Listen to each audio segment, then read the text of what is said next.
മാസമാണോ, അവസാനത്തെ പത്താണോ, എന്തൊരു വെയിലാണെന്നറിയുമോ? ഈ സമയത്ത് റോഡിലൂടെ നോക്കിയാ റോഡ് മുഴുവനും സഹോദരിമാരാ, എല്ലാവരും കടകട കയറി ഇറങ്ങി നടക്കുകയാ.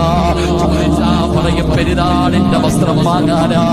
എന്തിനാ പെങ്ങള് ഈ ധരിക്കുന്ന നിനക്ക് എങ്ങനെയാ ഓരോ കടകളും കയറി ഇറങ്ങാൻ നടക്കുന്നത്?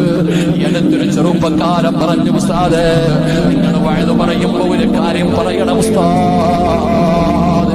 ആ ചെറുപ്പക്കാരൻ്റെ ഒരു കടയിലെ സെയിൽസ്മാനാ. അടച്ചവനെ ആ സഹോദരൻ പറയുകയാണ്, നമ്മുടെ സമുദായത്തിലെ പെണ്ണുങ്ങൾക്ക് കരുണയില്ല ഉസ്താദ്. നീ ഒരു ഷോപ്പിൽ കയറി ചെന്നിട്ട് അതിലെന്ന് പറഞ്ഞ കടയ്ക്കകത്ത് അടുക്കി വെച്ചിരിക്കുന്ന തുണികൾ മുഴുവനും നീ വലിച്ച് താഴെയിടുകയാണ്. എന്നിട്ട് അവസാനം നിനക്ക് ഇഷ്ടപ്പെട്ടില്ലെന്ന് പറഞ്ഞു ആ കടയിൽ നിന്ന് ഇറങ്ങി പോകുമ്പോ ആ കടയിൽ ജോലി ചെയ്യുന്ന പാവപ്പെട്ട ചെറുപ്പക്കാരൻ നീ മറന്നു പോകരുത്. അവനൊരു നോമ്പുകാരിയാ മോളെ. ഈ വലിച്ചിട്ടിട്ട് പോയ വസ്ത്രം മുഴുവനും ആ ചെറുപ്പക്കാരൻ വേണം മടക്കി വെക്കാൻ. അല്ലാഹുവേ, എന്തൊരു ദ്രോഹമാണ് ചെയ്യുന്നതെന്നറിയുമോ? ഇന്നൊക്കെ പർച്ചേസിന്റെ കാലമാണോ?